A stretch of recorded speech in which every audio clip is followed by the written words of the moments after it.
I want to bring in folks from the audience in the conversation, so please catch my eye if you have a question. And let me go ahead and bring in Ian, if somebody has a mic. Ian and Eugene, these two right here.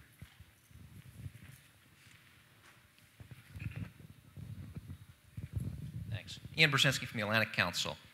Our topic is, are we preparing to meet these same threats? And one thing that I've noticed since the sale of the Mistral to Russia, there's been now talk on negotiations between French avionics firms to provide equipment to Russian aircraft, potential sales of French soldier equipment to Russia. Germany's Rheinmetall is going to establish a training center and depot, probably one of the more advanced ones in Europe. Italy's got a $1 billion deal underway to sell armored vehicles to the Russian military.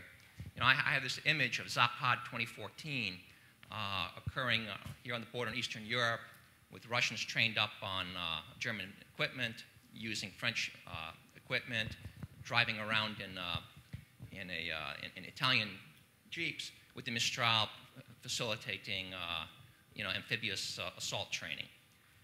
What does that say about threat perception within the alliance? Is this a matter of concern? If it is, what's going on in NATO to do about it? And what does it say about the consensus in the alliance about the threat and where it's going? Thanks, Ian. Let me pick up a second question here with Eugene in the front.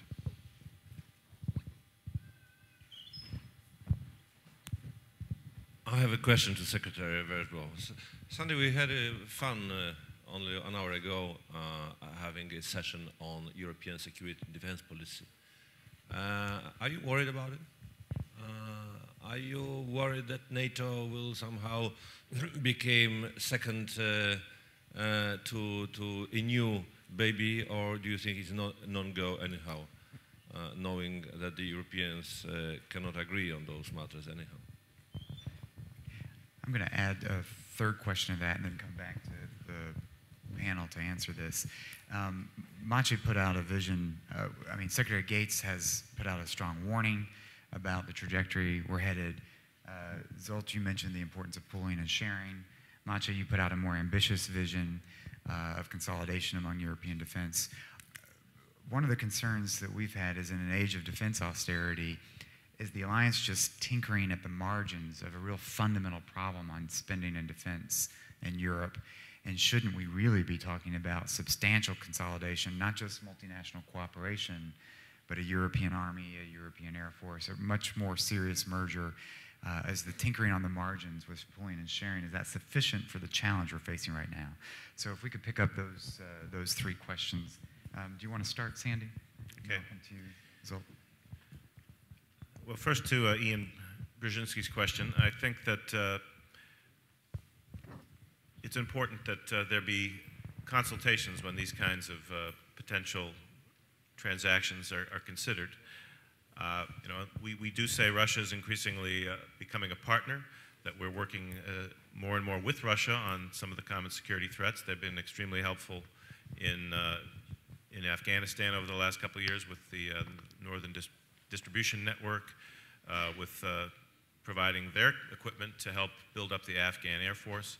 Of course, they've been in close alignment with us thus far in our efforts to convince the Iranians to abandon their nuclear weapons ambitions, including supporting some very tough sanctions. So we're in a period where Russia is becoming a partner on many issues, but at the same time we have our differences with Russia. So I think any military transaction like the Mistral or similar transactions need to be discussed under Article 4 as a matter of concern to all allies.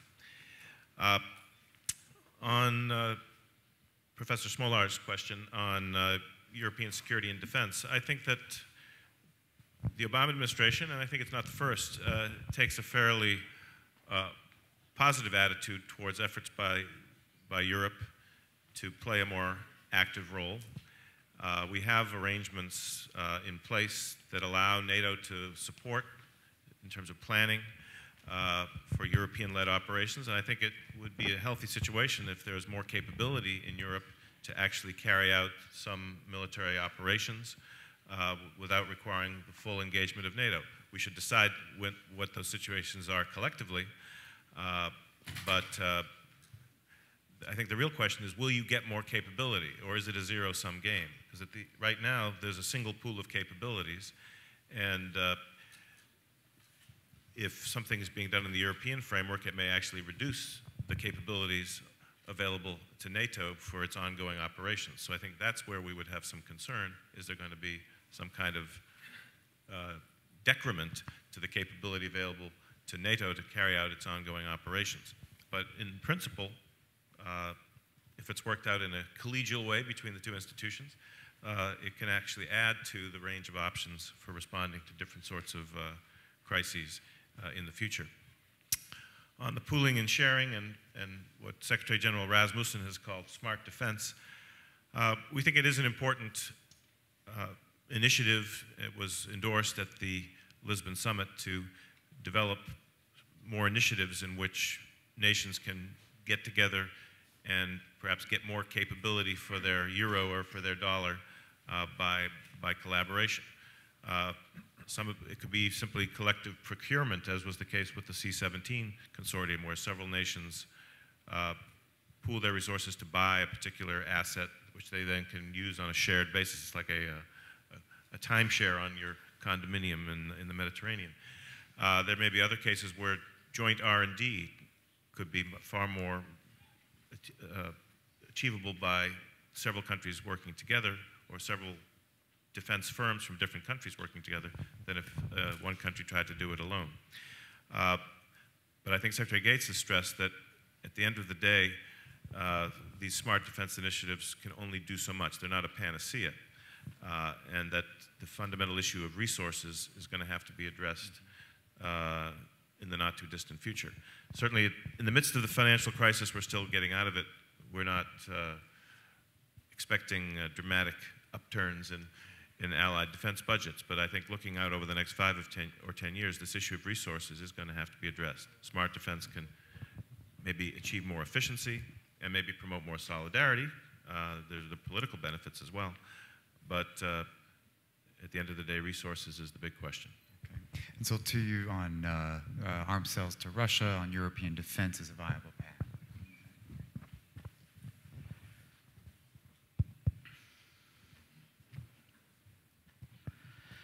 Concerning Ian Brzezinski's question, I would like to subscribe to the notion which is behind his question, which suggests that Europe is not united in its Russia policy, especially in the field of security. You are right, and I think we have arrived the high time to understand that in case Europe is not able to have a joint approach towards Russia, then Europe will remain weak. As you know, the slogan of the Hungarian EU presidency is Strong Europe. And Strong Europe means a common approach to very sensitive security questions. And one of those is a common approach to Russia. What are the initiatives where we have started something, and where we can have gradual development? One of them is the so-called Eastern Partnership, which is not about Russia, but a bit it is about Russia. We all know. Eastern Partnership is about 6 very important countries, and that is a Polish-Swedish initiative. Congratulations to Poland. I think this has been one of the most remarkable initiatives of Poland on the international scene. The Eastern Partnership will have to become a success story. As you know, we should have had the Eastern Partnership Summit in Hungary just a few weeks ago. Because of the Arab Spring, we were in a position that we had to postpone, because the Arab Spring created a situation when the neighborhood policy had to be revised. And then the 2 prime ministers have agreed that we will have the Eastern Partnership Summit in Warsaw on the 30th of September, and we will co-host it. It will be a Hungarian-Polish co-hosted summit, and hopefully Eastern Partnership might become one of the very positive stories in our Eastern policy, which is united. I don't want to go into the details, but it is extremely relevant if we talk about the Caucasian countries.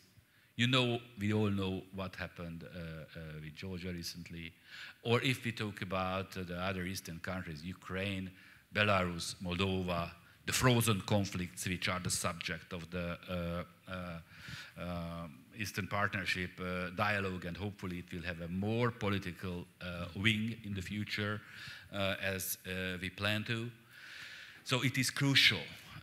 If we want to bring down the last dictator of Europe, which was one of the crucial subjects of this seminar, Lukashenko, then Eastern Partnership and the European common denominator has to be identified, and we have to establish our joint approach. So second, go ahead. I want to pick up, we're quickly running out of time, and what I want to do is try to turn to Maciej on that point that you just put on the table about, in the final comments, if you can, for us, Maciej, about the South and the East, and how does this affect what threats we're preparing for, how we see things. Zolt's an eloquent spokesperson on behalf of Eastern Partnership, issues in the Balkans. How do you balance East and South, and what does that say about the future? Does Europe have a common way of thinking about the future and thinking about its threats? You know, my company launched a few months ago a very successful advert campaign with two puppets being heart and the mind. And my heart, Polish heart, says to me, Eastern Partnership. But when I think about with my mind, I would say definitely the South. Means if you see the threats and the questions for Europe today, for me, the North Africa, it's much more critical at the short term, and I would say it's much more demanding from the resources perspective than the East. The East, to get rid of Lukashenko, we can do it with relatively, I hope, with relatively reasonable means. While for the North Africa today, if I may stay provocative, I would say we need either a second Marshall Plan or a second Chinese wall in the middle of the Mediterranean Sea. And we must select one of the two options quite quickly. And both of them are quite costly, by the way, and demanding for resources. But this is my, again, kind of quick SWOT analysis of the businessman. While the Eastern Partnership, it's a very important, it's a very, and at the same time, it's a kind of historical duty of Europe to connect those countries. But with all respect, believe that the North Africa, it's for me, my SWOT analysis gives me as a #1 priority. Thank you much. I think that's fascinating coming from a Polish view, either a Chinese wall or a Marshall Plan. And I think that this is a good way to wrap up our conversation. Let's be clear, I'm for the Marshall Plan. Yes, but for a Marshall Plan at a time when the question is, the Transatlantic Partnership and Community was able to muster a historic response in 1989, opening the institutions of gradually to Central and Eastern Europe. We were able to muster a historic response to historic developments. And I think what you put on the table and what you framed as well, can the transatlantic community muster, do we have the vision, the resources, the will to muster a historic response to historic developments today? And I think that's one of the key challenges that has permeated all of the discussions here at Wroclaw over the weekend. So with that, I want to thank my panelists. Thank you very much, Sandy, Zolt, and Maciej, for a terrific conversation. I think we've got a lot on the table that could fuel this conversation much longer, but I want to thank you for bringing the Wroclaw Global Forum to such an important close. Thank you.